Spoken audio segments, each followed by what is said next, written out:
내가 이 20년을 외삼촌과 함께 하였거니와 외삼촌의 암양들이나 암염소들이 낙태하지 아니하였고 또 외삼촌의 양떼기의 순양을 내가 먹지 아니하였으며 물려 찢긴 것은 내가 외삼촌에게로 가져가지 아니하고 낮에 도둑을 맞았든지 밤에 도둑을 맞았든지 외삼촌이 그것을 내 손에서 찾았으므로 내가 스스로 그것을 보충하였으며 내가 이와 같이 낮에는 더위와 밤에는 추위를 무릅쓰고 눈 붙일 겨를도 없이 지냈나이다.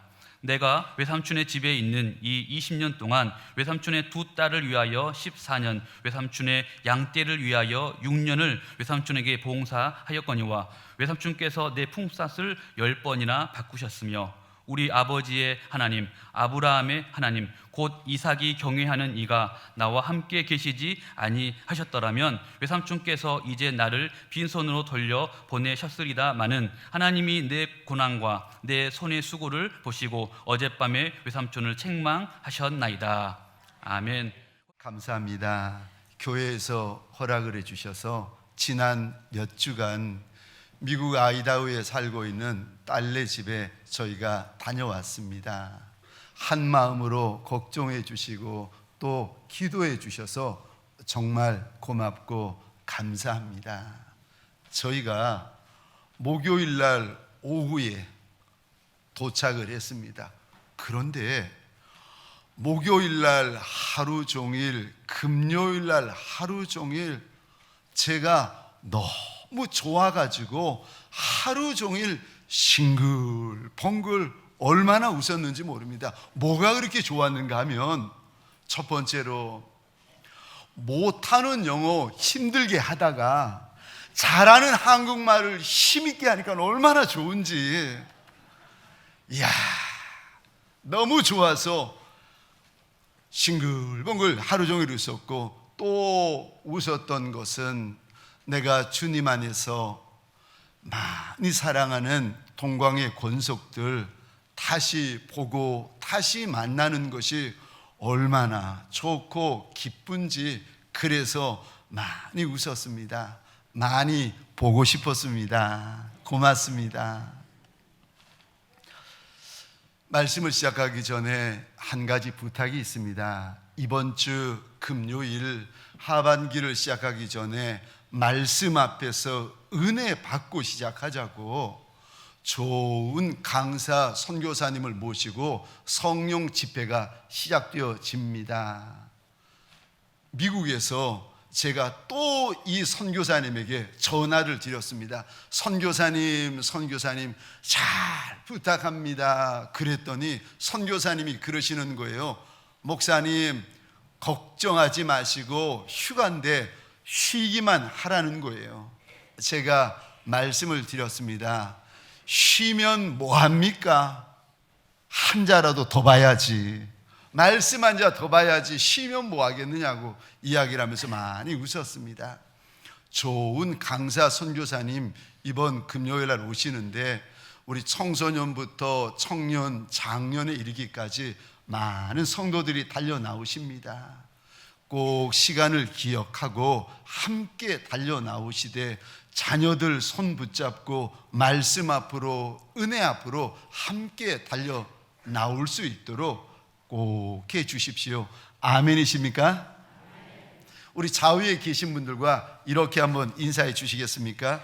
무더운 여름 수고 많으셨습니다. 우리 이번에는 앞과 뒤에 계신 분들에게 동성끼리는 죄송합니다. 몰라도 손 한번 잡아주시면서 이렇게 축복해 주시겠습니까? 주님의 이름으로 축복합니다.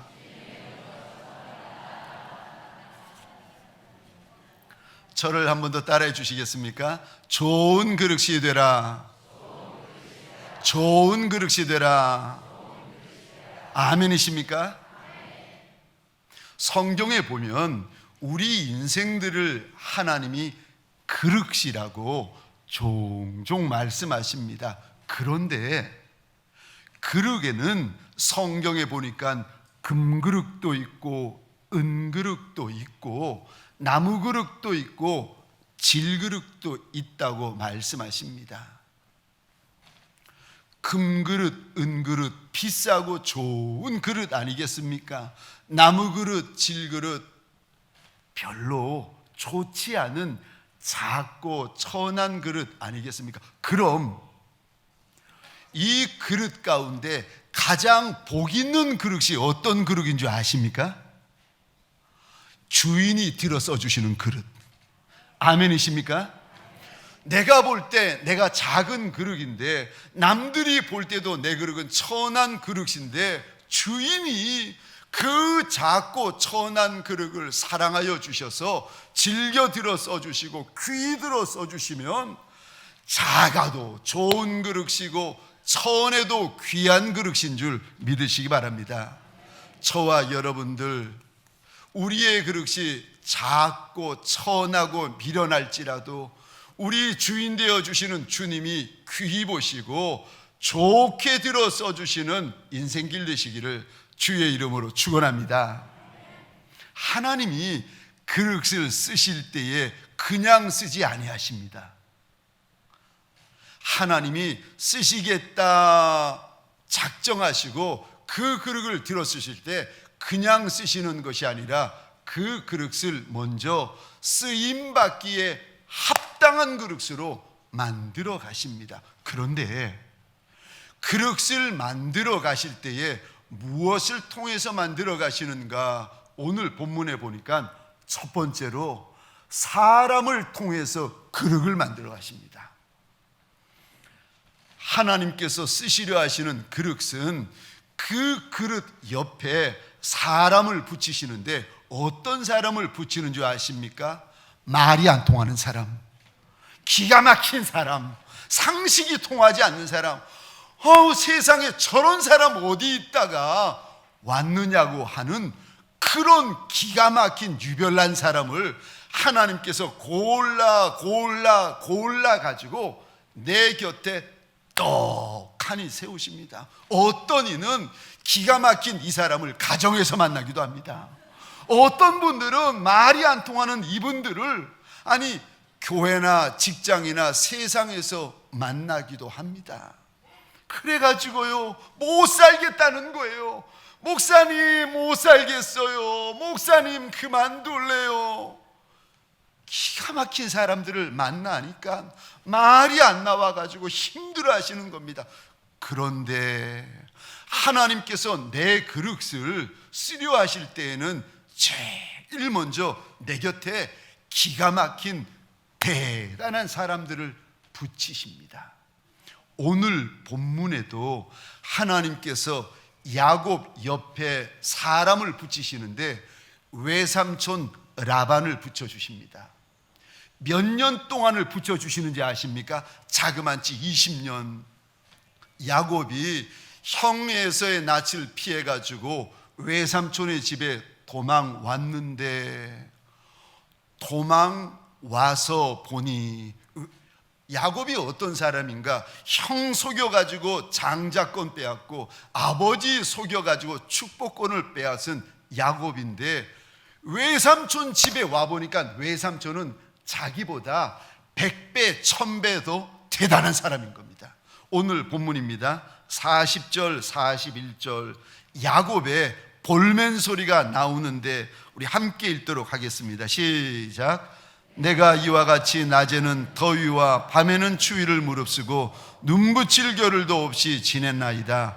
내가 외삼촌의 집에 있는 이 20년 동안 외삼촌의 두 딸을 위하여 14년, 외삼촌의 양떼를 위하여 6년을 외삼촌에게 봉사하였거니와 외삼촌께서 내 품삯을 10번이나 바꾸셨으며. 아멘, 아멘. 형 에서의 낯을 피해가지고 외삼촌의 집에 숨어 들어왔더니 외삼촌이 조카 왔다고 반기더니 40절입니다. 눈코 뜰 새 없이 일 시켜 먹는 거예요. 이야, 40절에 보니까 낮에는 더위 밤에는 추위에 아랑곳하지 아니하고 눈만 뜨면 일 시켜 먹는 겁니다. 눈 붙일 겨를이 내가 없었습니다. 심지어 41절에 보니까 야곱이 외삼촌의 둘째 딸에게 마음이 있는 것을 알고는 외삼촌이 제안을 합니다. 네가 7년 동안 공짜로 일해주면 둘째 딸을 주겠다는 거예요. 그 말 철석같이 믿고 7년 동안 수고해가지고 결혼했는데 첫날 치르고 눈 뜨고 보니까 둘째 딸이 아니라 첫째 딸이 들어와 있는 거예요.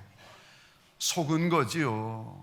삼촌이 나한테 어떻게 이럴 수 있느냐고 그러니까 삼촌이 그 말에 하는 말이 이번에는 진짜 둘째 딸 줄 테니까 7년도 공짜로 일하라는 겁니다.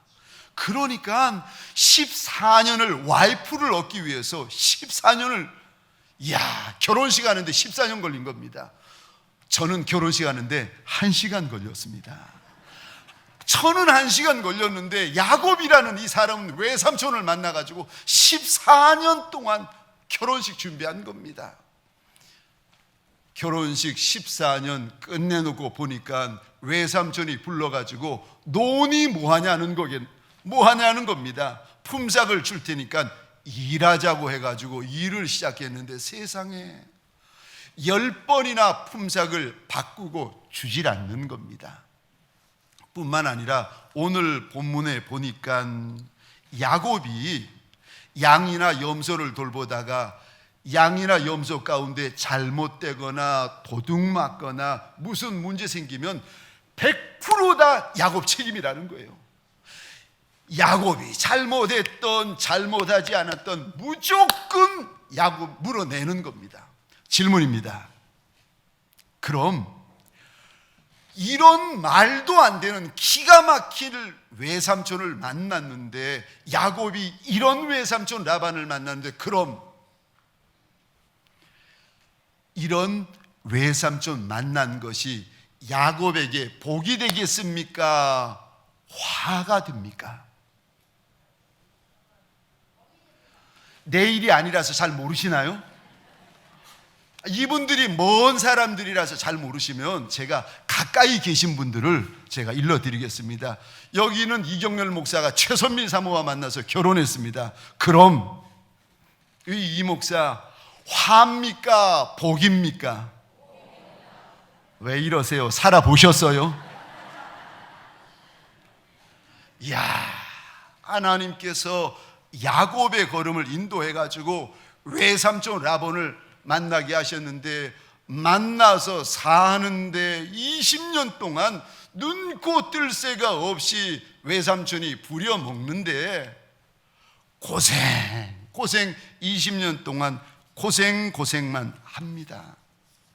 우리가 인생길을 달려가다가 외삼촌 라반과 같은 사람들을 종종 만나게 됩니다. 말이 안 통하는 사람, 기가 막힌 사람, 세상에 무슨 저런 사람이 다 있느냐고, 지독한 사람, 센 사람, 별별 사람들을 만납니다. 그리고 그 사람 때문에 몸부림을 칩니다. 못 살겠다는 거예요. 같이 못 있겠다는 겁니다. 그런데 그거 아십니까? 지금 하나님께서 야곱을 외삼촌 라반의 집으로 인도하셨는데, 그럼 우리 하나님이 실수하신 건가? 우리 하나님이 무슨 착오가 있으셔가지고 야곱을 외삼촌의 집으로 인도하셨는가? 아니요, 우리 하나님은 실수가 없으신 하나님인 줄 믿으시기 바랍니다. 우리 하나님은 오차가 없으신 한 분 하나님이십니다. 우리 하나님은 모든 것을 다 아시는 전지전능하신 한 분 하나님이십니다. 그분이 지금 야곱의 인생길을 인도하시는데, 외삼촌 라반과의 만남이 왜 화가 되겠습니까? 야곱은 모르지만, 우리는 어쩌면 모르지만, 이 만남 안에는 하나님의 선한 뜻, 하나님의 놀라운 뜻이 담겨져 있습니다. 그 뜻이 무엇인가 하면, 야곱의 인생의 그릇을 좀 크게 만들려고 하시는 하나님의 뜻이 담긴 거예요. 하나님이 야곱에게 주시려 하시는 것은 너무 많은데 야곱의 그릇은 너무 적은 거예요. 하나님이 주시려 하시는 은혜와 분복은 너무 크고 많은데 그릇이 너무 작으니까 하나님께서 야곱을 들어 라반에게 맡기십니다. 야곱을 하나님께서 12아이의 아비로만 아니라 12지파의 아비로 만들려고 하시니까 야곱을 하나님과 겨루어 이긴 자라는 아름다운 칭호를 주고 싶으시니까 야곱의 인생을 들어가지고 예수의 계보를 이어가는 큰 믿음의 족장으로 만들어가고 싶으시니까 하나님께서 야곱을 라반에게, 외삼촌 라반에게 맡기시는데 1, 2년 맡기시는 것이 아니라 20년을 맡겨두십니다. 사랑하는 성도님들에게 소원합니다. 인생길을 지나다가 외삼촌 라반처럼 말이 안 통하는 사람, 답답한 사람, 나한테 손해만 주는 사람처럼 느껴지는 일을 만날 때 그 사람 바라볼 것이 아니라 실수 없으신 하나님을 바라보시기를 주의 이름으로 축원합니다. 우리 하나님은 모든 것을 합력하여 선을 이루어 가시는 하나님이십니다. 그래서 로마서 8장 28절입니다. 우리 같이 읽겠습니다. 시작. 우리가 알거니와 하나님을 사랑하는 자 곧 그의 뜻대로 부르심을 입은 자들에게는 모든 것이 합력하여 선을 이루느니라. 아멘. 아멘. 어린아이 요셉이 애굽의 종으로 팔려가는 것도 하나님을 사랑하는 자들에게는 합력하여 선을 이루고, 야곱이 형에서의 낯을 피하여 외삼촌 라반의 집에 들어가서 고생만 하는 줄 알았더니 아니요, 하나님을 사랑하는 자에게는 모든 것이 합력하여 선을 이루게 하신다. 우리 하나님이 일러주십니다. 하나님께서 야곱에게 땅의 복만이 아니라 하늘의 복과 영원한 복을 부어주려고 하시는데 그릇이 작아가지고 감당을 못하니까 하나님이 야곱의 그릇을 지금 넓히고 계시는 것입니다. 대단한 그릇이 되시려면 대단한 사람을 만나셔야 됩니다. 사랑하는 성도님들에게 소원합니다. 저와 여러분들 내 인생을 힘들게 만들고 어렵게 만들고 손해 주는 것처럼 느껴지는 이들을 만날 때 그때 그 사람에게만 집중할 것이 아니라 내 인생을 선하심과 인자하심으로 인도하고 계시는 하나님을 주목하시기를 주의 이름으로 축원합니다. 두 번째, 하나님이 즐겨 들어 쓰시는 그릇을 만드실 때 무엇을 통해 만드십니까? 두 번째로 고난을 통하여 그릇을 만드십니다. 고난이 있으면 그릇이 되어지지만 고난이 없으면 그릇이 되지 않습니다. 그런데 고난이 많은 곳이 어딘 줄 아십니까? 고난이 이어지는 곳, 눈만 뜨면 새로운 고난이 기다리고 있는 곳, 그곳이 어딘 줄 아십니까? 광야. 인생 광야에 고난이 끝도 없이 이어집니다. 생각도 못한 고난이 이어집니다. 그런데 그곳에서 우리 하나님은 하나님이 들어 쓰실 거룩한 그릇, 특별한 그릇을 만들어 가시는 줄 믿으시기 바랍니다. 하나님이 이스라엘의 첫 번째 왕 사울을 세우십니다. 그런데 이 사울 왕은 고난을 경험해 본 적이 없습니다. 본인에게는 편하고 좋았을지 모르지만 이 사울 왕이 40년 동안 하나님 앞에 평생의 후회거리 되어지고 근심거리 되어지고 슬픔거리가 되어집니다. 사울 왕이 죽고 두 번째 왕 하나님께서 다윗을 세우셨는데 이 다윗을 왕 삼아 주시겠다 말씀하시고는요, 다윗을 광야로 밀어넣어 버리십니다. 광야 한복판에서, 떡도 없고 물도 없는 광야 한복판에서 다윗이 삽니다. 살아서 살겠습니까? 죽지 못해 사는 삶이죠. 그러다가 어느 날 다윗이 도저히 견딜 수가 없으니까 광야를 도망쳐 나와서 이방인의 나라로 들어가니까 하나님이 선지자를 급히 보내셔가지고 다윗에게 말합니다. 다윗아, 다윗아, 다시 광야로 들어와라. 내가 너를 연단할 것이 남아 있다는 겁니다. 우리는 고난 싫어서 떠나고 광야 싫어서 떠나는데, 하나님께서 그릇을 만드실 때, 좋은 그릇, 귀한 그릇 만드실 때 고난 골짜기, 광야 골짜기에서 하나님의 특별한 그릇을 만드신다는 것입니다. 다윗이 광야에서 떡도 없고 물도 없이 하나님의 은혜가 아니고는 살 수 없는 광야에서 하루하루 살면서 얼마나 울었는지 아십니까?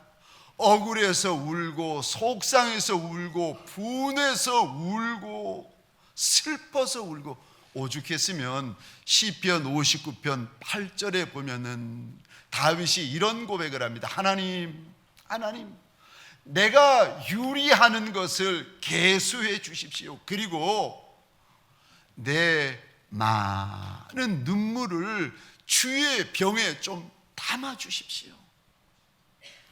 하루하루가 눈물 없이는 살 수 없는 광야 생활이었습니다. 한날 한날이 통곡하지 않고는 살 수 없는 다윗의 삶이었습니다. 내 눈물 좀 하나님의 병에 담아 달라는 겁니다.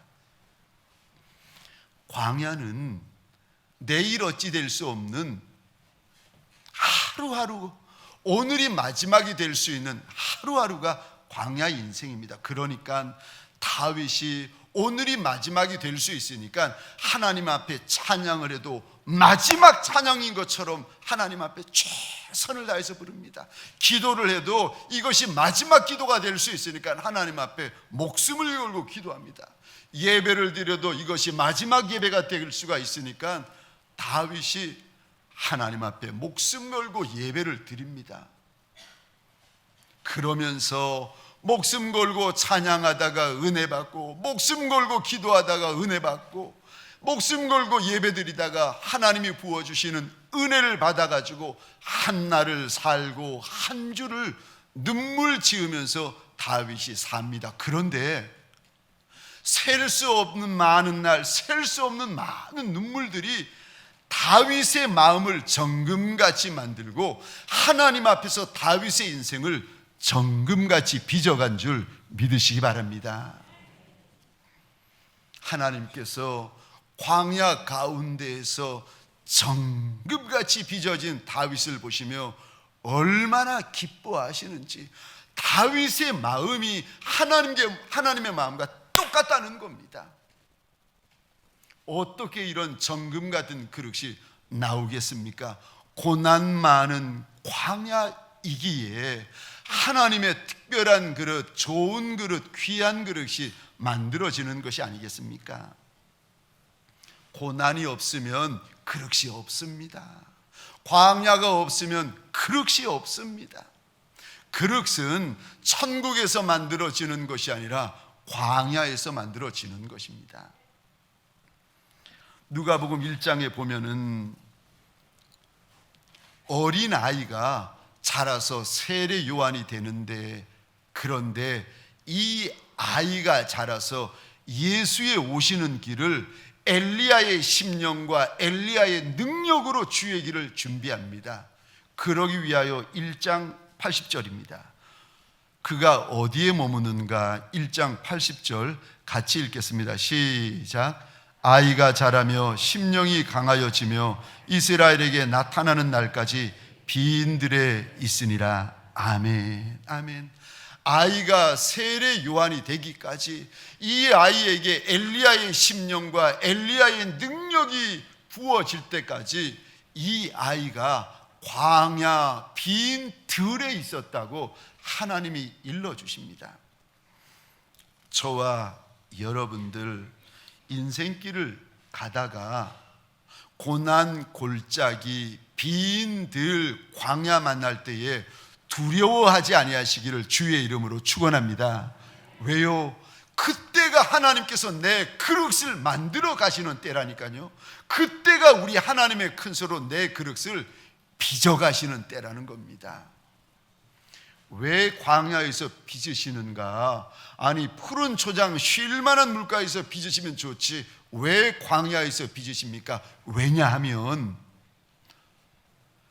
하나님의 사람들, 하나님의 직분자들이라 할지라도, 심지어 사명자들이라 할지라도 저와 여러분들 마음 안에 의지하는 세상 것들이 있습니다. 내가 은밀하게 말하지 않지만 내가 마음속으로 은밀히 의지하는 육신적인 거, 세상적인 거, 인간적인 것들이 있습니다. 이게 말로 하면 끊어지나요? 아니요. 광야에 들어가서 광야 한복판에 머물 때에 비로소 세상 소망 끊어지고 세상 자랑 끊어지고 세상에서 의지하는 것들이 다 끊어지기 시작합니다. 내가 이제까지 알게 모르게 의지해왔던 것들이 다 끊어지고 한 분, 만왕의 왕, 만주의 주가 되시는 한 분 하나님만 의지하게 되어지는 줄 믿으시기 바랍니다. 그 장소가 광야입니다. 그래서 하나님께서 하나님이 들어 쓰실 사람들을 어디로 몰아넣으시는가? 광야로 몰아넣으십니다. 광야에서 하나님의 사람이 만들어지고 광야에서 하나님의 용사가 만들어집니다. 제가 미국에서 공부할 때였습니다. 참 친하게 지내는 친구 목사님 사모님이 아니 날마다 울면서 슬퍼하며 다니는 겁니다.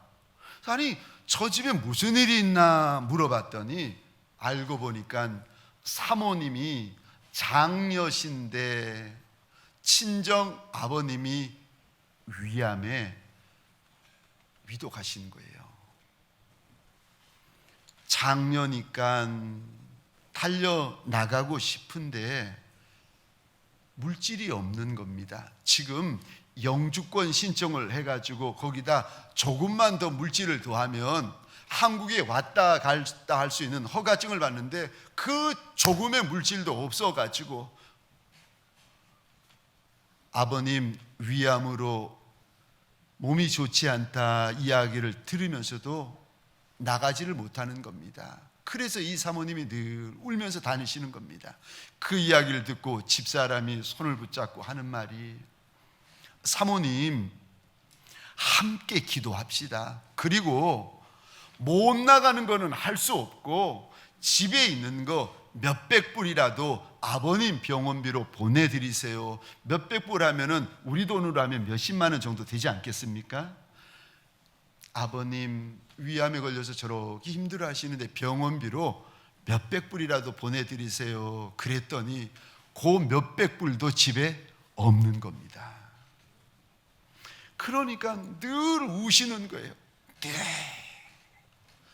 하나님 앞에 울던 어느 날 이 사모님이 봉투를 가지고 뛰어오시면서 막 얼마나 좋아하시는지 무슨 일이냐고 물어봤더니 그 남편 되시는 목사님이 행성이라는 이름을 가지고 있는 목사님인데 그 목사님이 가르치는 청년부 제자 가운데 금성이라는 이름을 가진 청년이 있었답니다. 그래가지고 이름이 서로 비슷하다고, 이름이 특별하다고 행성과 금성 해가지고 그렇게 친하게 지내는 청년이었는데 미국 UCLA 유명한 대학이죠. UCLA 의대 학생이었는데 아니 이 학생이 등록금을 내었는데 공부를 잘했다고 등록금 내고 나서 2,000불이나 되는 거금이 장학금으로 나온 겁니다. 이거 어떻게 할까 하다가 기도를 시작한 겁니다. 하나님, 제가 2,000불 거금을 받았는데 이거 어떻게 해야 됩니까? 기도를 하는데 하나님이 기도 중에 이렇게 말씀하시더라는 겁니다. 아들아, 너 이거 나정길 사모님에게 갖다 드려라. 사모님의 이름을 정확히 부르면서 그 사모에게 이 물질 갖다 드려라. 그 즈음에 또 기적 같은 일이 벌어지는데, 아니 교회 안에서 누구한테도 내색을 안 했는데 어느 직분자가 나정길 사모님을 위한 목적 헌금 해가지고 1,000불을 담아가지고, 큰 돈이지요. 1,000불을 담아가지고 목적 헌금을 해가지고 그 물질이 또 사모님 손에 들린 겁니다. 사모님이 아니 그 몇백 불도 없어가지고 벌벌 떨고 있던 그 사모님에게 하나님께서 그 사모님에게 간증을 주시는데, 이 사모님이 얼마나 기뻐하시는지, 지금은 LA를 섬기시는 좋은 목사님, 좋은 사모님이 되셨습니다. 고난의 골짜기, 광야의 골짜기는 무서워할 것도 아니고 피할 것도 아니라 하나님께서 내 그릇을 만들어 가시는 곳. 그러므로 저와 여러분들 그 광야를 만날 때마다, 그 광야를 지날 때마다 만왕의 왕, 만주의 주가 되시는 하나님만 의지하시기를 주의 이름으로 축원합니다. 마지막 세 번째로, 하나님이 그릇을 만드실 때에 무엇을 통해서 그릇을 만드십니까? 말씀을 통하여 우리 그릇을 만드십니다. 참 신기하죠. 저는 이것을 보면서 말씀이 그릇이구나, 말씀 순종이 이게 그릇이구나, 순종의 크기가 그릇의 크기구나, 저는 마음에 작정을 했습니다.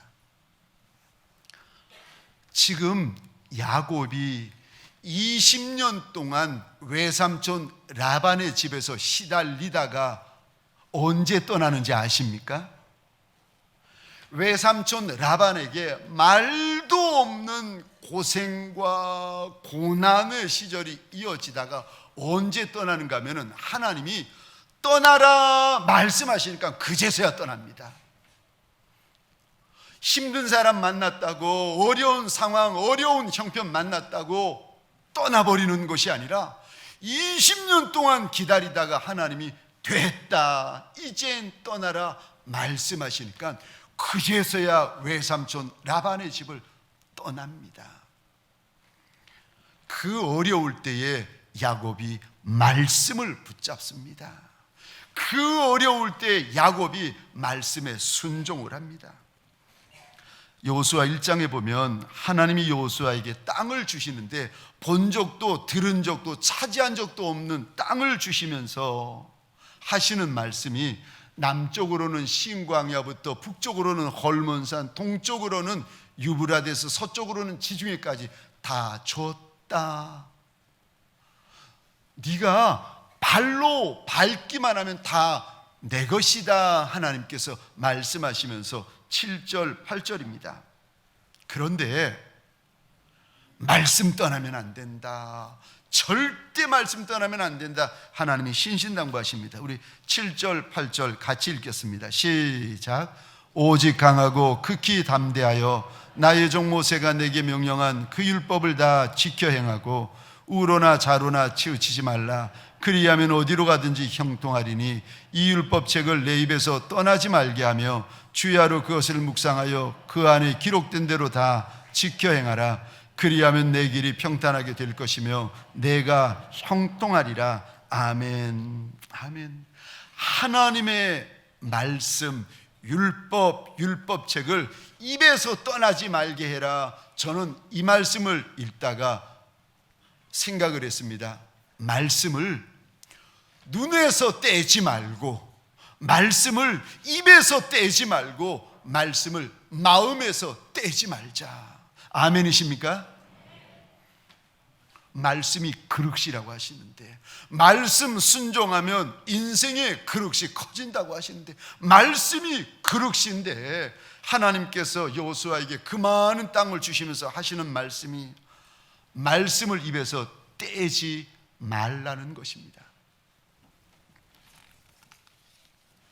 신명기 28장 1절에 보면 하나님께서 이스라엘 백성들에게 신신당부하십니다. 말씀을 다 지켜 행하면 내 하나님 여호와께서 너를 세계 모든 민족 위에 뛰어나게 하실 것이라. 순종의 크기가 그릇의 크기라고 하십니다. 저는 이 말씀을 읽다가 죽을 만큼 읽고 죽을 만큼 묵상하고 죽을 만큼 순종하자 결정했습니다.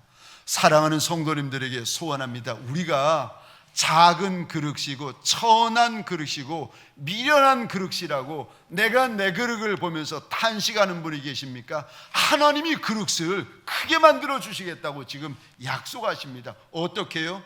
죽을 만큼 말씀 읽으라는 겁니다. 죽을 만큼 말씀을 붙들고 묵상하라는 겁니다. 죽을 만큼 말씀 순종하라는 겁니다. 그러면 민족 앞에 세워주시는 것도 하나님이 하시고 열방 앞에 세워주는 것도 하나님이 하시겠다고 말씀하십니다. 말씀이 내 안에 들어오면 우리 마음이 달라지기 시작합니다. 신기하지요? 말씀을 읽기 전에는 우리 마음이 딱딱합니다. 우리 그릇이 완고합니다. 그런데 말씀이 자꾸 들어와서 은혜가 되기 시작하면 마음밭이 부드러워지고 우리 그릇이, 마음의 그릇이 부들부들해가지고 어떤 사람도 용납하게 되고 어떤 환경, 어떤 처지, 어떤 형편도 다 안을 수가 있습니다. 말씀이 들어오면 그릇이 달라지고 바뀌어지기 시작합니다. 그래서 하나님이 말씀을 통하여 우리 그릇을 만드시는 것입니다. 마치겠습니다. 우리가 우리 하나님이 들어 쓰시는 좋은 그릇, 귀한 그릇은 무엇을 통하여 만들어집니까? 첫 번째, 사람을 통하여 만들어집니다. 고난을 통하여 만들어집니다. 그리고 세 번째, 말씀과 순종을 통하여 만들어집니다.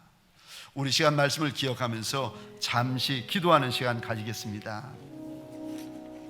하나님, 우리 가운데 사람 때문에 힘들어하는 이가 있습니까? 우리 가운데 내가 만난 고난, 내가 만난 광야 때문에 아파하는 이들이 있습니까? 하나님, 온전히 기뻐하라는 야고보서의 말씀처럼 하나님, 사람을 만나고 고난을 만나고 광야를 만날 때 오히려 기뻐하며 내 그릇을 만들고 계시는 내 하나님을 바라보는 귀한 시간 되게 하여 주옵소서. 고난의 때에, 광야의 때에 말씀 붙들게 하시고 그 주신 말씀에 순종하는 좋은 그릇, 귀한 그릇, 구별된 그릇, 특별한 그릇들이 되게 하여 주옵소서. 이제는 우리 구주 예수 그리스도의 은혜와 하나님 아버지의 극진하신 사랑하심과 성령님의 감화, 감동, 교통, 역사하심이 내가 작고 내가 천한 줄 알아 하나님 앞에 더 납작이 엎드린 그릇들 머리 위에 이들의 가정과 사업장과 하나님이 줄로 지어주신 땅과 민족 위에 지금부터 영원토록 함께 있을지어다. 아멘.